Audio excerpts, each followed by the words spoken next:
No Man's Sky. What is it? Viking here, guys. How's it going?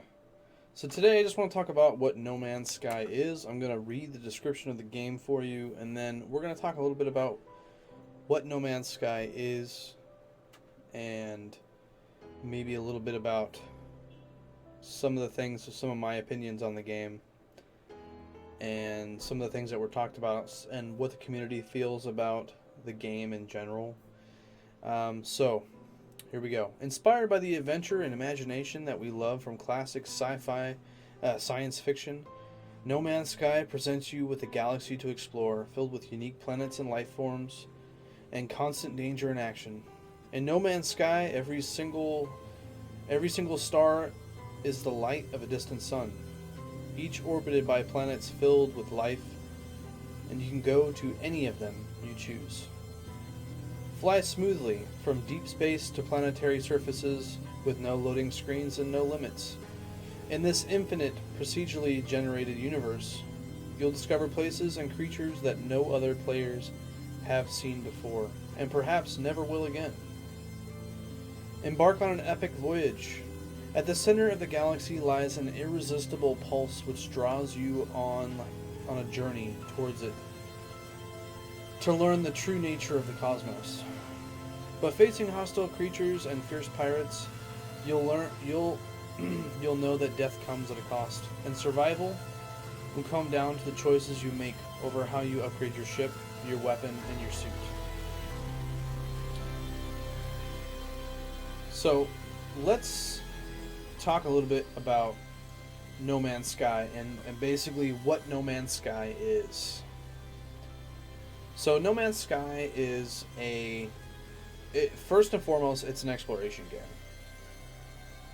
And essentially, it's procedurally generated worlds where the biomes actually stay the same in No Man's Sky.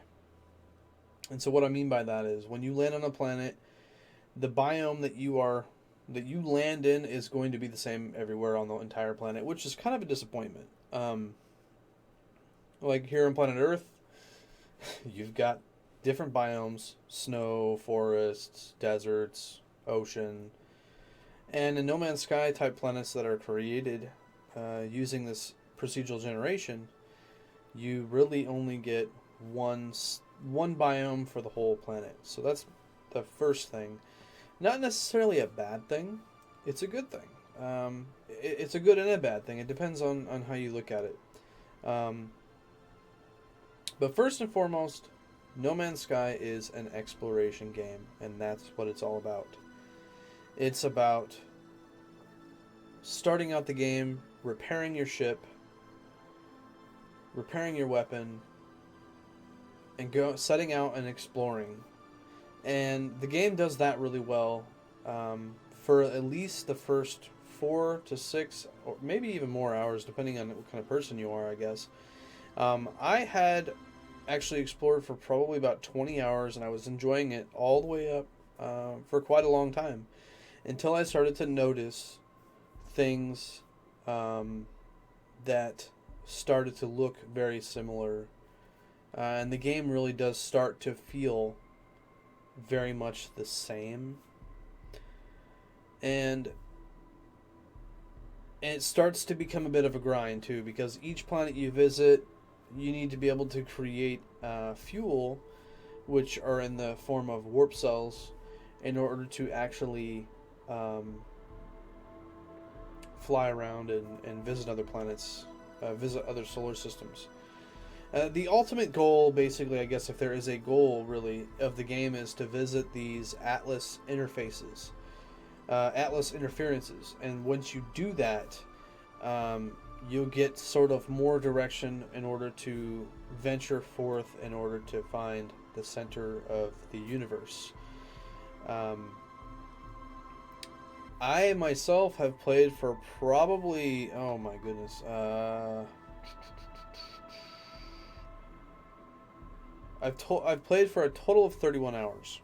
A total of 31 hours. And I kind of, again, got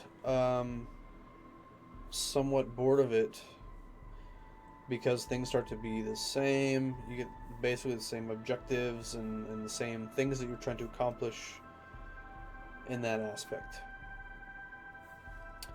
So from here, I'm going to go ahead and pop open the game real quick. And we'll talk a little bit more about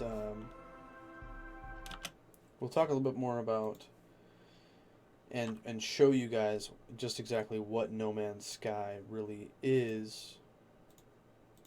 So let me close out this image, and oh, look at that, No Man's Sky in the background. Cool. Alright, so let me get my big fat face out of here. Alright, so when you start out the game, again, you start out on a planet, and it's randomized every time, which is really cool, really neat, and it's pretty interesting because it's going to be different for everybody. Why do I have no sound? And I may have turned the sound down, and I apologize for that. So, there we go. So right now I'm on a planet that looks more like a moon, actually. And there's many different ships and many different weapons, or multi-tools as they call it in this game, to help you kind of explore around and look and help you on your journey, basically, right? So the ship I have here is a 24-slot ship. You can get upgrades, so basically different warp reactors that help you jump further, so that you can, instead of jumping one system, you can jump further systems down, 1, 2, 3, 4, 5, 6, however many systems. And you get different types of materials that you need to power your ship's launcher, your ship's weapons, your shields, and again, your hyperdrive. Your hyperdrive is what makes it so you can go to different planets and things like that. Your exosuit can be upgraded when you'll find a like a capsule, basically. There kind of depends on where you go. Sometimes you'll get really lucky. You'll find a planet that has lots of these exosuit upgrade capsule things everywhere, and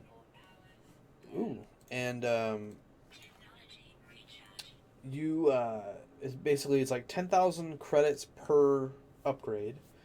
I have 34 slots, and then my multi-tool has 24 slots. So a side note on the ships and the multi-tool and how that works is you need to be upgrading your multi-tools. You need to be upgrading your ships, because the way that it works is that if you want to actually get better ships and better multi-tools, you need to be getting the next thing up, so that it can continue to continuously upgrade, give you the available upgrades. On each of these planets, you're going to run into these freaking sentry drones. They're all over the place on every single planet. And if you do too much mining or kill too many monsters or something, those things will come after you. They'll hunt you down. It's a real pain in the frickin' tuchus. So let's go ahead and do a little bit of looking around, so you guys can take a look and see what the game is like as far as exploration-wise. One of the cool things about the game is that you can go anywhere, basically look at anything you want, but again, all the biomes are the same as I talked about in the beginning of the video. You can fly around, find these little outpost things like that one down there. And those things will give you different benefits, and you'll find different items and upgrades and patterns and blueprints and stuff like that. So say you want to go into space, it's really rather easy. You just point up, boom, you start flying up, and away you go up into the atmosphere, and then sooner than you think, you'll actually be up in space. So I want to try to keep this as short as possible. We're already almost at 10 minutes here. So right now we're actually in space, as we can see, and you're going to run into all sorts of different things. So you got a space station out there, you've got different planets to explore, And when you actually want to jump and go to another system, you've got different things that are going to allow you to go do different things in the game as far as where you're going to be warping to. So up towards the top there, you're going to see that I have different options at the top.